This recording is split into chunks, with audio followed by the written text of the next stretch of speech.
ಹೇ ಶಾರದೆ ದಯ ಪಾಲಿಸು, ಈ ಬಾಳನು ಬೆಳಕಾಗಿಸು.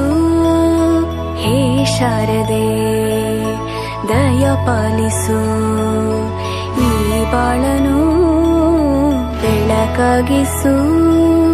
ನಾಳೆಗಳ ದಾರಿಯಲೇ ನಂಬಿಕೆಯ ನೆಲೆಯಾಗಿರಿಸು, ಮುನ್ನಡೆಸು.